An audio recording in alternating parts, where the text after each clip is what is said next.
Have you ever been in a conversation where someone said almost nothing, and yet you walked away feeling like you lost?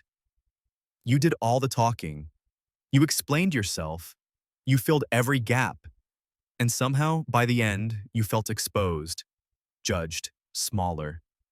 They barely said a word, but they didn't have to, because silence, when used intentionally, is one of the most powerful tools of control. And most people never see it coming. We're taught that communication is about words, that the person who talks the most has the power, that silence means someone has nothing to say. But that's not how it works. Silence isn't passive, it's not neutral. In the hands of someone who knows what they're doing, silence is a weapon. It creates pressure, it shifts responsibility, it forces you to fill the void, and in doing so, reveal far more than you ever intended. Here's what most people don't realize. The person controlling the conversation isn't always the one talking. Often it's the one who says nothing at all. And once you see how this works, you'll notice it everywhere. Let's start with the simplest form, the expectant silence. This is when someone asks you a question and you answer. But instead of responding, they just wait.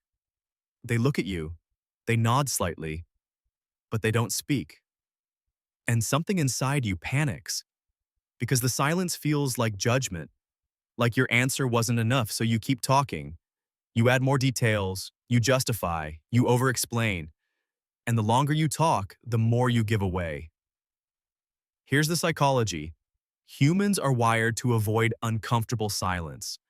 We interpret it as disapproval, as skepticism, as a sign that we've done something wrong. So we rush to fix it. But here's what's really happening. The other person isn't confused. They're not waiting for more information. They're waiting to see how much you'll reveal when you're uncomfortable. Because people tell the truth when they're trying to fill silence. They admit doubts, they expose insecurities, they hand over power without realizing it. Then there's the cold silence. This one's different. It's not curiosity, it's withdrawal. You say something, maybe you disagree or set a boundary or simply express a need, and the other person goes quiet. Not thoughtful quiet, cold quiet. Their face closes off, their energy shifts, and suddenly you're the one scrambling. Did I say something wrong? Are you upset? I didn't mean it like that. You're apologizing for something you're not even sure you did. And that's the point. Cold silence is a form of punishment. It's designed to make you feel like you've violated an unspoken rule, like you've crossed a line you didn't know existed. The psychology here is conditioning. When someone uses silence to withdraw warmth, affection, or approval, they're training you to associate honesty with loss, to associate boundaries with conflict, to associate your own voice with danger. And over time, you stop speaking up, not because they told you to, but because the silence taught you that your words have consequences you can't predict. Now let's talk about the silence that judges. This one lives in pauses, in the space between your words and their response. You share something vulnerable, a fear, a mistake, a dream. And they don't react right away. They let the silence hang there, just long enough for you to start doubting yourself. That was stupid. I shouldn't have said that. They think I'm weak. And then, after the silence has done its work, they respond. Usually with something neutral. Interesting. I see. But the damage is already done. Because the silence told you everything. It told you that what you shared wasn't valued, that it made them uncomfortable, that you revealed too much. Here's the mechanism. Silence creates a vacuum. And in that vacuum, your mind fills in the blanks, almost always with the worst possible interpretation, because we're wired to detect rejection, to scan for signs that we're not safe.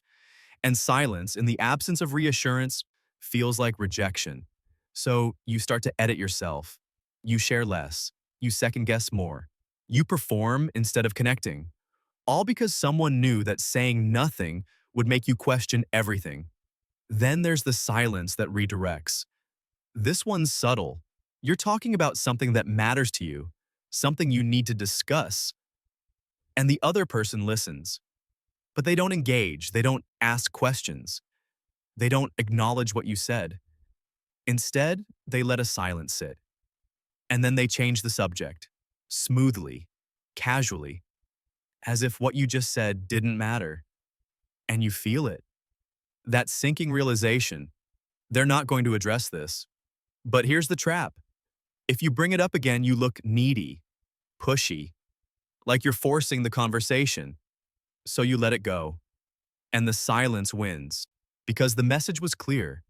Your concern doesn't warrant a response.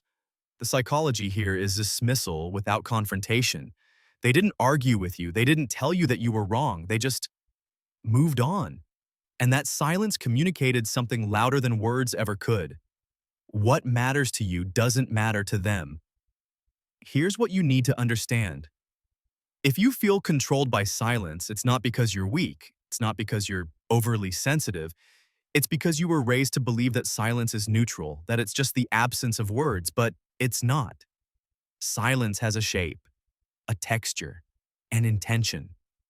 And when someone uses it strategically, it becomes a tool, a way to make you responsible for their emotions, a way to punish without accountability, a way to extract information without asking. Your discomfort in those silences, that's not paranoia, that's your nervous system recognizing manipulation. Because on some level, this silence isn't natural. It's designed. So how do you protect yourself? First, stop filling the silence. When someone uses expectant silence to make you overexplain, resist the urge. Say what you need to say once and then stop.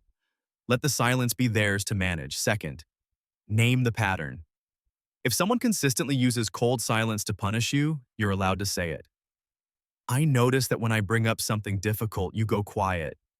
It makes it hard for me to know where we stand. You're not accusing. You're observing. And that takes the power out of it. Third, stop interpreting silence as rejection. Not every pause means disapproval. Not every silence means you've done something wrong.